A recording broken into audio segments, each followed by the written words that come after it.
Namaskar. We are here to take you on a trip around the world virtually.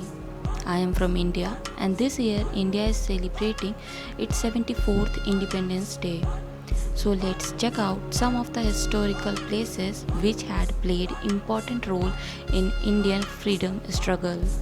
At Banjara Hills of Jhansi, there stands the Jhansi Fort, which was built by Raja Veer Singh of Orchha. It is an architectural masterpiece and a living testimony of ancient glamour and valor.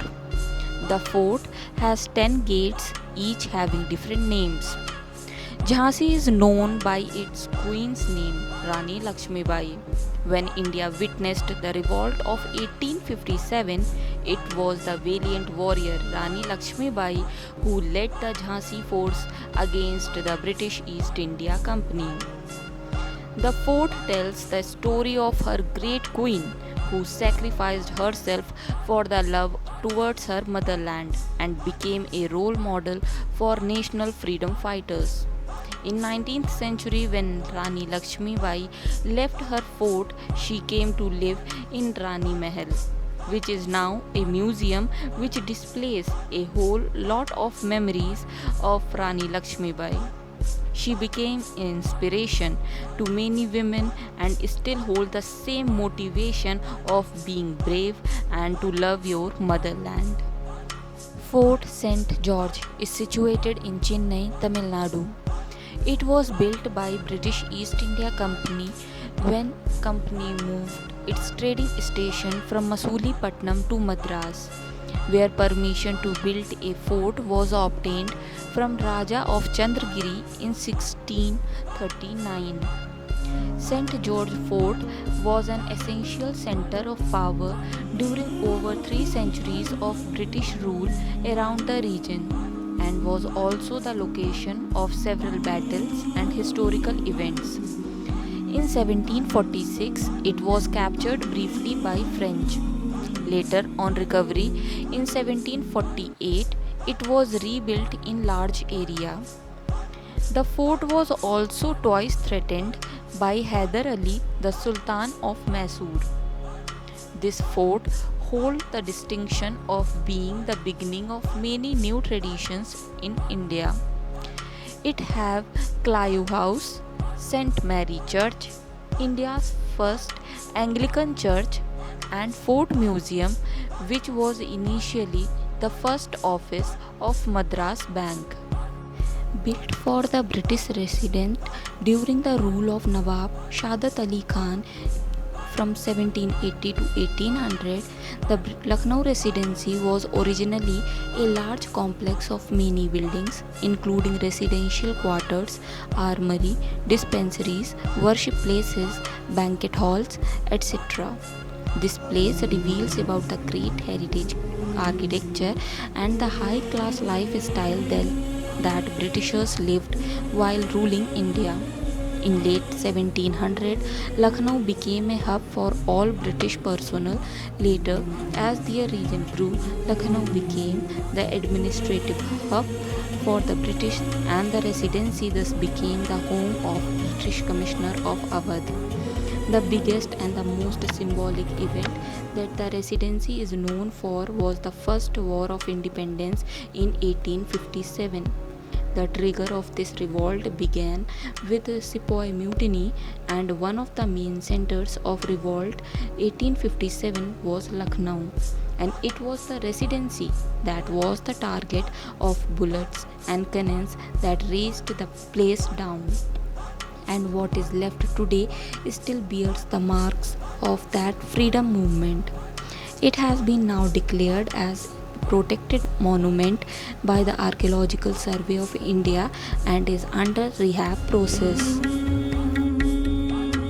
Aga Khan Palace was built by Sultan Muhammad Shah Aga Khan III in 1892. It is situated in Pune, Maharashtra. It is one of the most important landmarks in Indian history, defining moments of India's independence. It was once the site where Mahatma Gandhi, his wife Kasturba Gandhi, as well as Sarojini Naidu and Mahatma Gandhi's secretary Mahadev Desai were prisoners. In memory of Kasturba Gandhi and Mahadev Desai, their memorials are made in the premises of Palace. Aga Khan Palace served as the prison for Mahatma Gandhi in Pune from August 1942 to May 1944. Aga Khan was the same person who was also one of the prominent leaders who established All Indian Muslim League.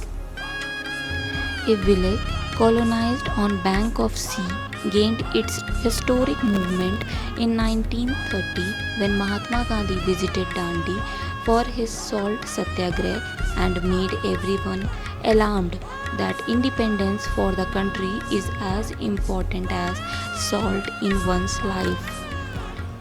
Dandi is a village in Gujarat at Navsari district.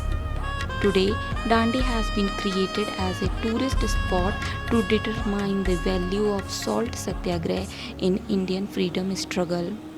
Kirti Pillar in remembrance of Mahatma Gandhi is established opposite this monument where there is safe villa where during night Gandhiji stayed.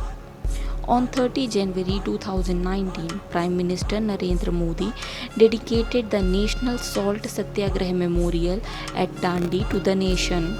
It recreates the spirit and energy which our freedom fighters hold, and with it they conquered the colonial rule of Britishers. After returning from South Africa, Gandhiji's first ashram in India was established in Kochrab area of Ahmedabad on 25 May 1915.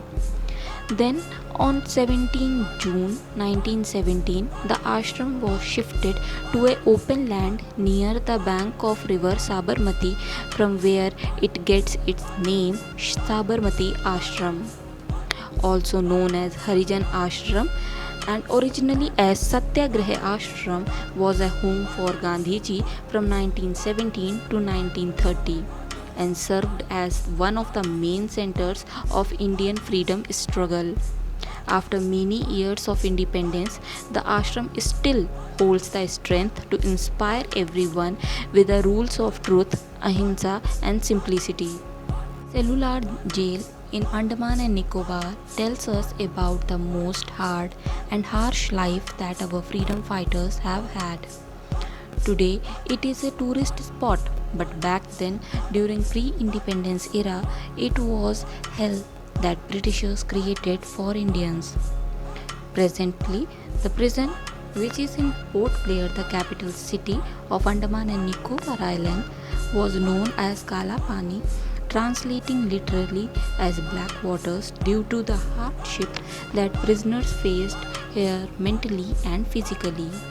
It has no doubt that cellular jail was constructed very extensively and was used to break the freedom fighters. Britishers used it as a key place to put exiled political prisoners here.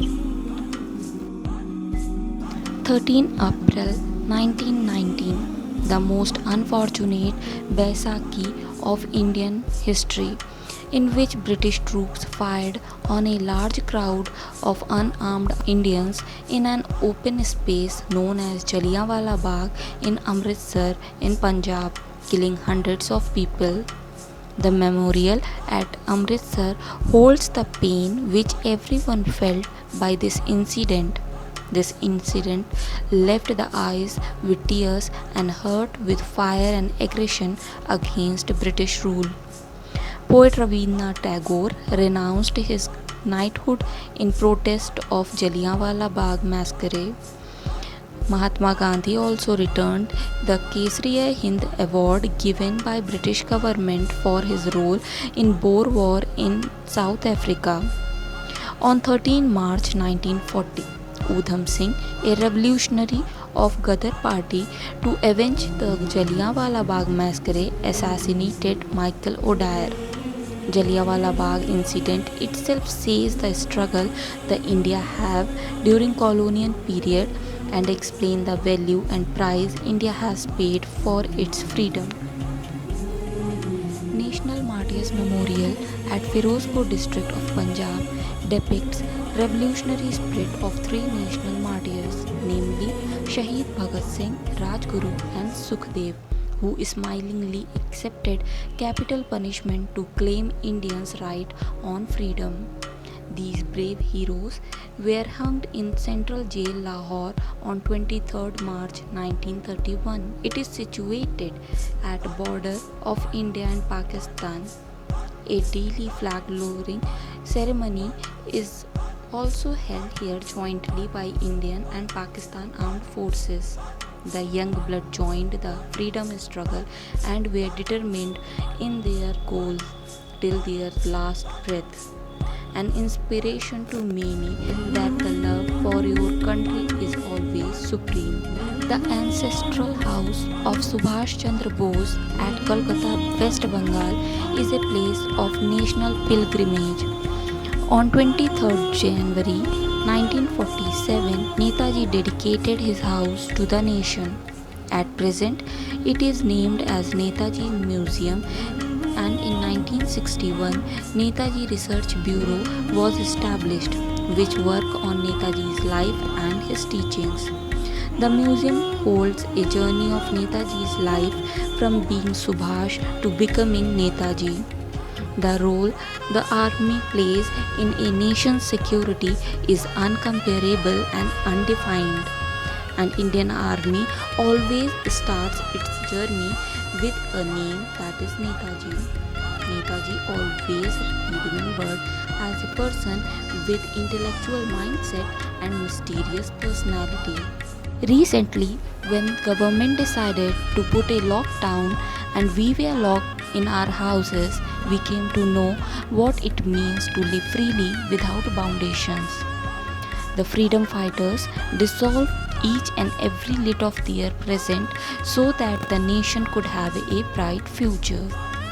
This is our responsibility to make their dream come true.